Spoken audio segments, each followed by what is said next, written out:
তোমাদের সবাই নমস্কার। তোমরা সবাই কেমন আছো? ভালো আছো তো? সুস্থ থাকো, ভালো থাকো, আমাকে লাইক কমেন্ট শেয়ার করো। আর আমি এক্ষুনি যে মাংস রান্নাটা দিলাম রেসিপিটা, সেই মাংসটার চেহারাটা দেখানোর জন্য তোমাদেরকে আমি আবার ভিডিও করেছি। আমি তো জয়েন করতে পারি না, সেই জন্য আমি আবার করেছি। দেখো মাংস দিয়ে তেল ছেড়ে দিয়েছে, দেখেছো? এই দেখো চেহারা।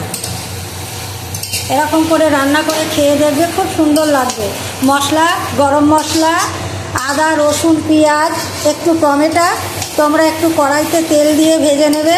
তোমরা ভেজে নেওয়ার পরে তারপরে ওটাকে বাটবে, মিক্সিতে একটু দই দেবে, দই দিয়ে টমেটো মশলা, টমেটো যেটা থাকবে, গোটা গরম মশলা সব দিয়ে বেটে নেবে। বেটে নিয়ে তারপরে মশলাটা একটু পেঁয়াজ ভেজে নিবে, কাঁচা পেঁয়াজ ভেজে নিয়ে তারপরে মশলাটা দিয়ে দেবে, মিক্সির মশলাটা দিয়ে দেওয়ার পরে তারপরে মাংসটা দেবে।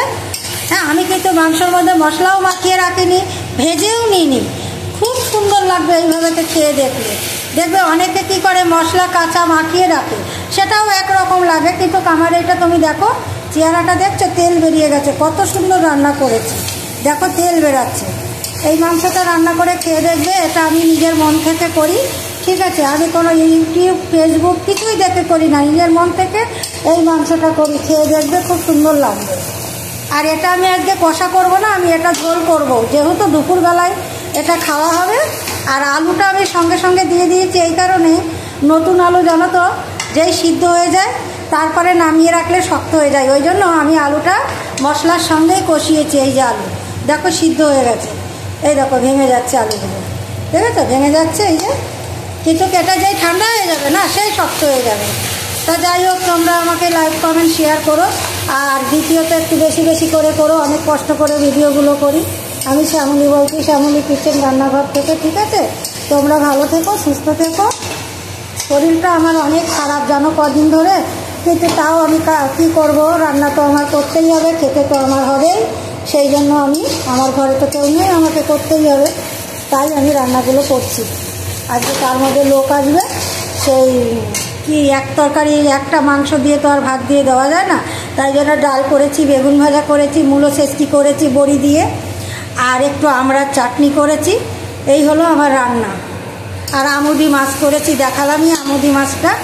এই তো রান্না। আমুদি মাছটা করেছি ওই পেঁয়াজকালি আলু বেগুন দিয়ে, পেঁয়াজ কুচিয়ে, জিরে গুঁড়ো, লঙ্কার গুঁড়ো, একটু ধনের গুঁড়ো, নুন হলুদ দিয়েছি।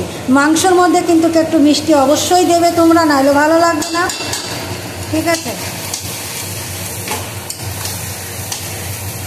এই তো আমার কথা। আমার শরীরটা একদম ভালো নেই, এই যে খুন্তিটা নাড়ছি, এই আমার হাতে যন্ত্রণা শুরু হয়ে গেছে। সকালবেলায় চা বিস্কুট খেয়ে একটা ব্যথার ওষুধ খেয়েছি, ব্যথার ওষুধ খেয়ে তাও আমি ঘরের কাজগুলো তো আমার কে করে দেবে বলো?